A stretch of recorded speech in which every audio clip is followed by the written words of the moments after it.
Hello everyone, welcome back to my channel study material. कैसे हो आप सभी लोग? उम्मीद करती हूँ आप सभी बहुत अच्छे होंगे। फ्रेंड्स, आज का जो वीडियो है इंपॉर्टेंट होने वाला है बहुत ही ज्यादा उन कैंडिडेट के लिए जो एस्टेट 2025 की प्रिपरेशन कर रहे हैं। ये एग्जाम जो है आपका पोस्टपोन हुआ था और अभी तक कंडक्ट नहीं हुआ है।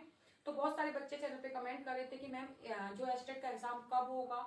बहुत सारे यूट्यूब चैनल हैं जो बार बार वीडियोज डाल रहे हैं कि इस तारीख को एग्जाम होगा, इस महीने में एग्जाम होगा। मैं आपको बताने वाली हूँ जो भी इंफॉर्मेशन रहेगी एकदम से ऑथेंटिक होने वाली है, ठीक है। और आप उस डेट के हिसाब से आप प्रिपरेशन कर सकते हो बिल्कुल, और अपनी प्रिपरेशन में लग जाइए। इधर उधर मतलब अपना टाइम वेस्ट मत कीजिए, क्योंकि बहुत ही ज्यादा कीमती समय है। और इधर उधर ये देखने में आप टाइम वेस्ट कर दोगे कि एस्टेट का एग्जाम कब होगा तभी हम पढ़ना शुरू करेंगे, तो आपका कभी भी एस्टेट का एग्जाम कंडक्ट नहीं होगा, ठीक है।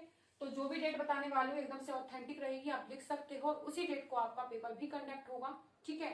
और इसी के अलावा कुछ बच्चों ने कमेंट किए थे मैम एक बार पैटर्न समझा दीजिए और सिलेबस बता दीजिए, क्योंकि जब तक सिलेबस नहीं पता है तो आप तैयारी भी नहीं कर सकते हो, ठीक है। क्योंकि कुछ बच्चे ऐसे होते हैं जो पहली बार ही एस्टेट का एग्जाम देंगे, जिनको नहीं पता है कि किस हिसाब से पेपर होगा, बस देने चले जाते हैं। तो मैं उनसे ये भी कहना चाहूंगी कि बेटा जब भी आपने फॉर्म भरा है और समय भी है आपके पास, तो सिलेबस और पैटर्न को समझ लीजिए और तैयारी कीजिए। क्या ही पता आपका पहली बार में ही एस्टेट का एग्जाम कंडक्ट हो जाए, क्योंकि एस्टेट के एग्जाम के तुरंत बाद आपको वैकेंसीज देखने को मिलेंगी। और मैं नहीं चाहती, या फिर आप भी नहीं चाहोगे कि आपको मौका ना मिले उन वैकेंसीज में अप्लाई करने के लिए, आपको मौका ना मिले, ठीक है, अपने आप को साबित करने के लिए। तो देखिए, सबसे पहले एग्जाम डेट की अगर मैं बात करूं तो एग्जाम जो होगा बेटा आपका एकदम से ऑथेंटिक रहेगा, लिख सकते हो। और उसी डेट को टारगेट बना लेना और आज से ही तैयारी शुरू कर देना, ठीक है। एग्जाम जो होगा 19 और 20 अप्रैल में होगा, ठीक है। एग्जाम आपका अप्रैल में होगा 19 और 20, थर्ड वीक, अप्रैल के थर्ड वीक में आपका एग्जाम होने वाला है। या फिर 90% तो ये डेट है, और 10% जो डेट रहेगी आपकी वो रहेगी आपका जो मतलब अगली जो वीक रहेगी, मतलब फोर्थ वीक, अप्रैल की फोर्थ वीक मतलब अप्रैल के बाद, अप्रैल महीने के बाद आपका एग्जाम नहीं जाना है। थर्ड वीक में पॉसिबिलिटी पूरी है कि एग्जाम होगा। अगर थर्ड वीक में नहीं होता है तो फोर्थ वीक में तो एग्जाम हो ही जाएगा, ठीक है। तो ये ना समझे, कुछ बच्चे कह रहे हैं मई में एग्जाम होगा, कुछ बच्चे कह रहे हैं जून में एग्जाम होगा, ठीक है। कारण था टेंडर जारी नहीं हुआ था, फिर उसके बाद चेयरमैन की आपको पता है टेंडर इसीलिए जारी नहीं हुआ क्योंकि चेयरमैन नहीं थे। अब चेयरमैन भी बन चुके हैं, ठीक है, जल्दी ही उनकी ज्वाइनिंग होने वाली है। सबसे पहला काम उनका यही रहेगा कि एस्टेट का एग्जाम किस तारीख को कंडक्ट कराया जाए, और एक ही महीना आपको बस मिलने वाला है। इस डेट को, ये डेट आपको मिलने वाली है 19-20 अप्रैल, या फिर इसके अगला जो शनिवार एतवार आएगा इस डेट के बाद उसको आपका एग्जाम होगा। 19 तारीख को शनिवार है, 20 तारीख को आपका जो है एतवार है, मतलब संडे है, ठीक है। सैटरडे संडे आपका स्टेट का एग्जाम कंडक्ट होता है। इस दिन आपका जो एग्जाम होता है पीसीटी का होता है, और इस दिन आपका जो है एग्जाम पीआरटी और टीजीटी का कंडक्ट होता है। तो ये डेट है, फिक्स कर लेना, इसी डेट के अनुसार तैयारी शुरू कीजिए। इसी डेट को आपका पेपर भी कंडक्ट होगा, ठीक है। 10% ही चांस है कि ये एक वीक एक्सटेंड हो सकता है, एक वीक आगे हो सकता है, इसके अलावा नहीं होगा।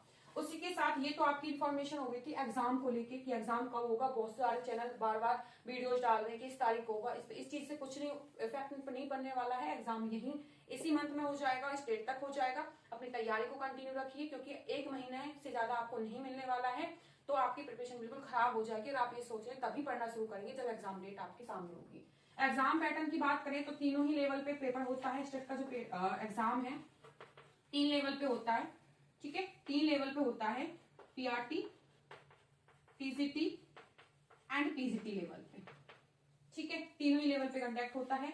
ये फर्स्ट टू फिफ्थ क्लास के लिए कंडक्ट किया जाता है। ये 6 to 8 या 9, 10th भी टीजीटी के अंदर आते हैं, और यहाँ पे 9 to 12 कह सकते हैं, ठीक है। 3 लेवल पे होता है। तीनों में ही नेगेटिव मार्किंग नहीं है, सबसे प्लस पॉइंट है, नेगेटिव मार्किंग नहीं होती है। जो टाइम होता है वो 150 मिनट या फिर कहें 2.5 घंटा आपको इस पेपर के लिए मिलता है, ठीक है। नंबर ऑफ क्वेश्चंस की बात करें, नंबर ऑफ क्वेश्चंस की अगर बात करूं तो 150 क्वेश्चंस होते हैं, ठीक है। और पासिंग मार्क्स की अगर मैं बात करूं फ्रेंड्स, तो पासिंग मार्क्स जो होते हैं आपके 60% यहाँ पे लेने होते हैं general category and OBC category को।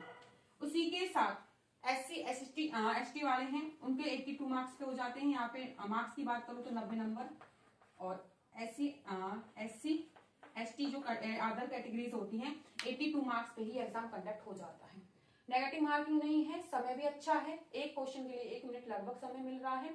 तो ये पैटर्न होता है तीनों ही लेवल के लिए। और एग्जाम का जो लेवल है वो आपका यहाँ लेवल के अकॉर्डिंग एक्सटेंड होता है। जैसे कि सीडीपी हो गई, तो यहाँ पे पीआरटी के लिए अगर दे रहे हो तो इजी क्वेश्चन आएंगे पीआरटी लेवल तक के बच्चों के लिए। टीजीटी के लिए थोड़ा लेवल एक्सटेंड हो जाएगा और पीजीटी के लिए थोड़ा लेवल और एक्सटेंड हो जाएगा। बस ये होता है, लगभग सेम ही सिलेबस होता है, सेम ही आपके सारे टॉपिक होते हैं।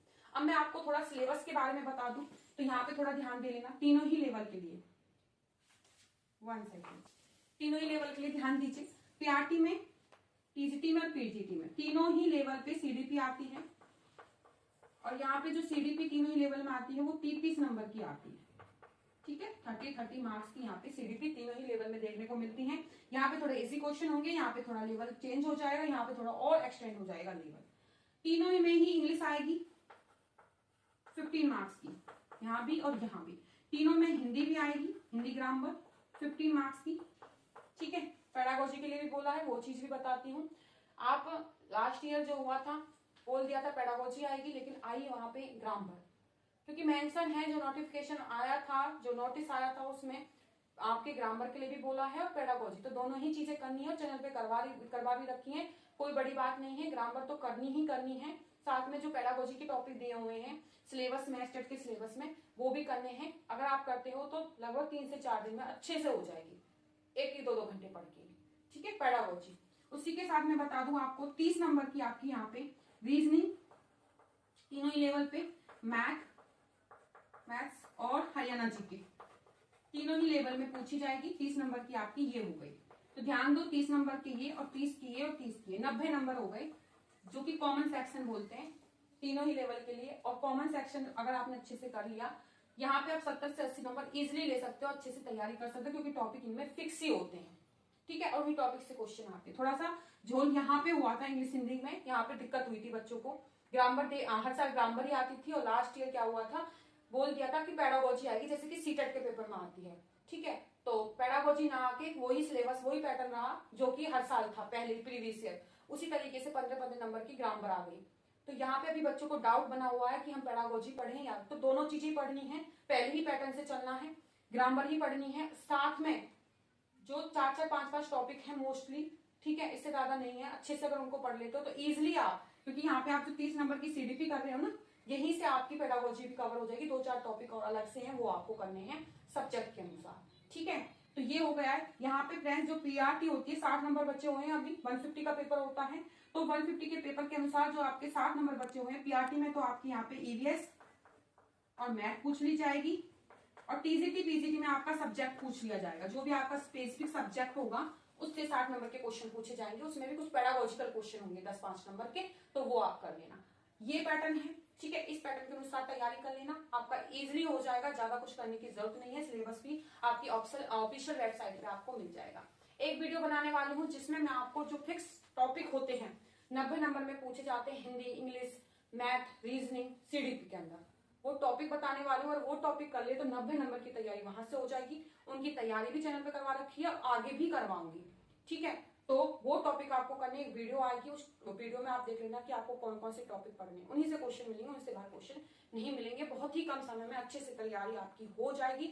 उनको अच्छे से क्लियर कीजिए, कंसेप्ट क्लियर कीजिए, उसके बाद मॉक टेस्ट लगाइए, बस इजिली आपका स्टेट का एग्जाम क्लियर हो जाएगा।